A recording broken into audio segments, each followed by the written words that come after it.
Greetings and welcome back to Room 303 and our Talks with Walt, as we are calling our readings through the deathbed edition of Walt Whitman's Leaves of Grass. We turn now to a little poem, Give Me the Splendid Silent Sun, a two-part poem for reasons that will become obvious when we play around with it. This is poem number 23 of the 43 of Drum Taps. I want to remind you that in To Thee, O Cause, Whitman said, "My book and the war are one." The ways in which they are one, I think, is important, especially in a study of a poem like this.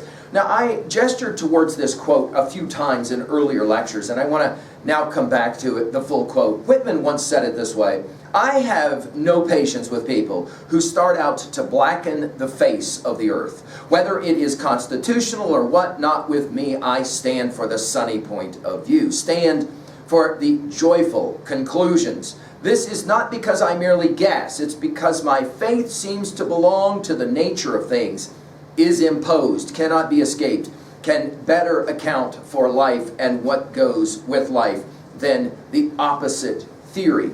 The Hegelian in Whitman, and we've talked about Hegel's thesis, antithesis merging to a synthesis, will be played out here as well in this poem. Now, our assumptions are that you've been following our stuff at learnstrong.net. Down the left-hand side, Talks with Walt is our playlist.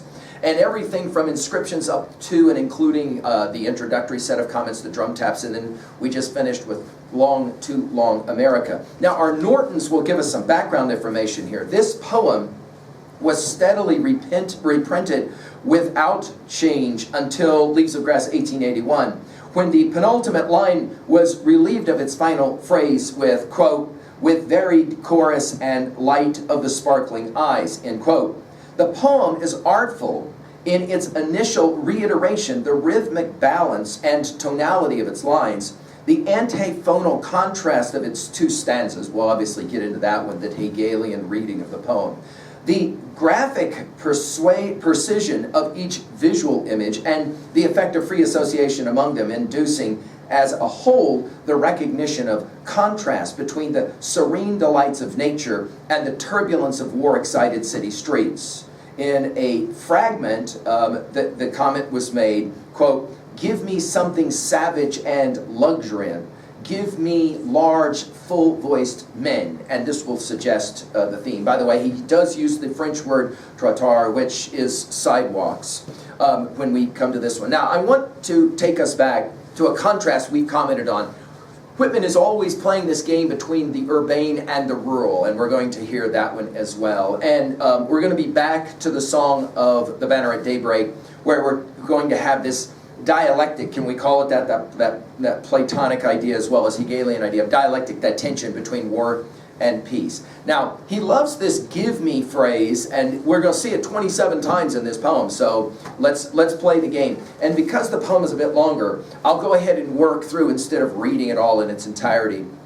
By the way, you'll maybe remember that "give me" is a phrasing that we saw in Song of Myself 38, "give me a little time." And then the word "splendid," you'll maybe remember when we read, "For you, O democracy, I will make the most splendid race." And of course, the word "sun" will take us to the very quote that I just shared with you a few moments ago. He begins in the first stanza, "Give me the splendid sun." By the way, splendid also gets used in the centenarian story. "Give me the splendid silent sun, with his beams full dazzling." Song of Myself 46 with dazzling. Habit yourself to the dazzle of the light. "Give me juicy autumnal fruit, ripe and red from the orchard." Think about Ode to Autumn, Keats's Ode to Autumn. I think a lot of that is standing behind this poem, right? Now, and again, colors in drum taps matters. "Give me a field where the unmowed grass grows." Obviously, we call this collection of poems Leaves of Grass. "Give me an arbor, give me the trellises great, give me fresh corn and wheat, give me serene moving animals." We think of Song of Myself 32, right?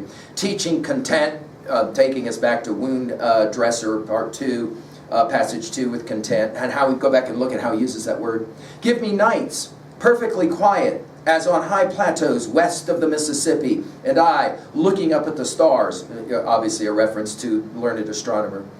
Give me odorous at sunrise, a garden. Notice all the senses being solicited here. Of beautiful flowers where I can walk undisturbed. We think, obviously, of Thoreau's Walden. We think of W.B. Yeats's Lake Isle of Innisfree. Comes to mind. Give me for marriage a sweet-breathed woman of whom I should never tire. This sweet breath, by the way, is only used one time in Leaves of Grass, and it is right here.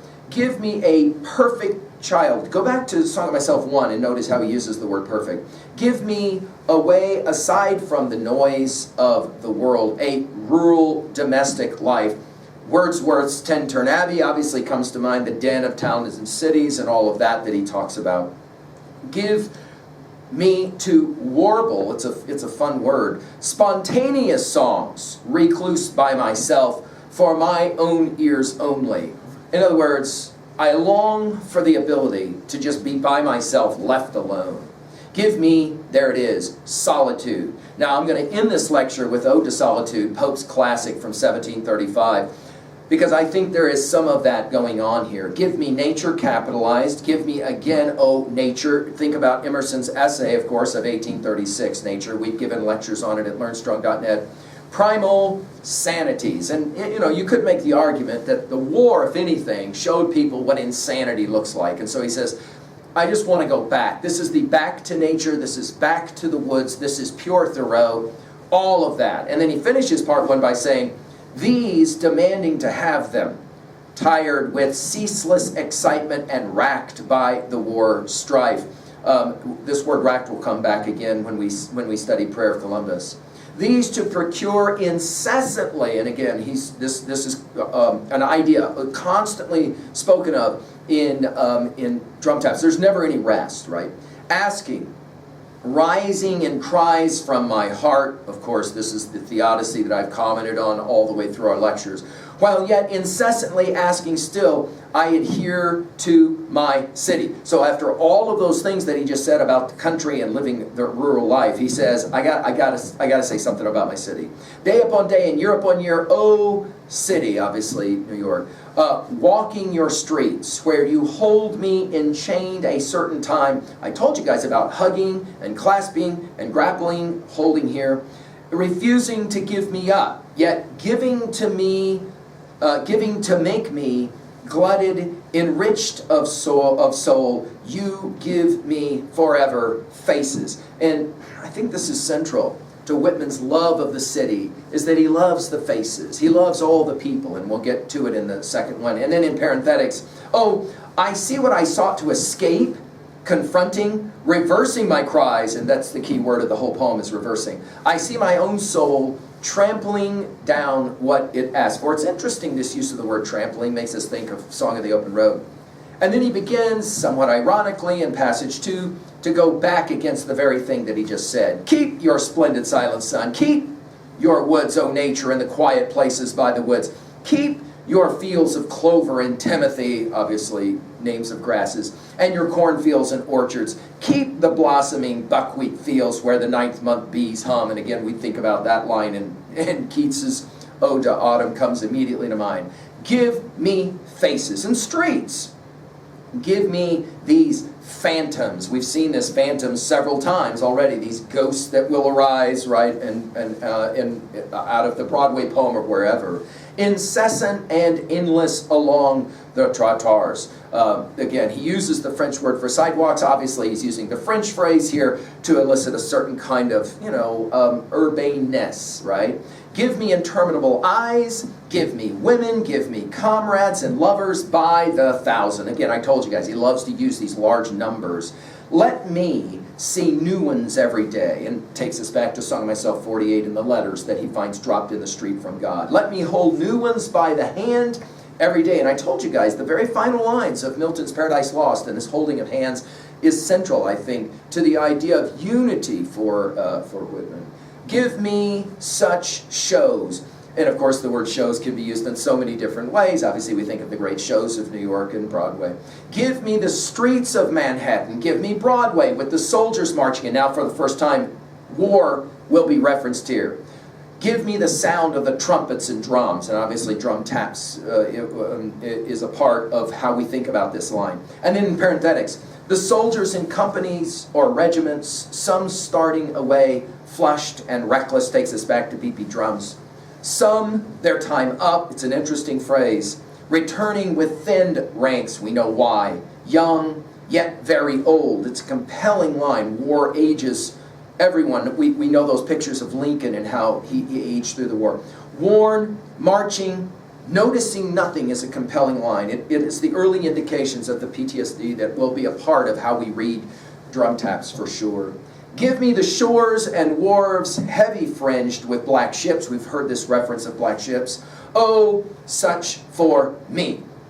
An intense life. I've had some readers of this that love the old Disney Pinocchio and the song that's sung to Pinocchio about being an actor. Oh, such for me. The actor's life for me is, of course, the song. Oh, such for me. Oh, an intense life, full to repletion and there's the key word, varied. Right? You'll remember that he uses this word varied in the varied carols I hear America singing. Varied. The life of the theater, barroom, huge hotel for me. Now, obviously, these luxuries are ones that we're living without during the American Civil War, right?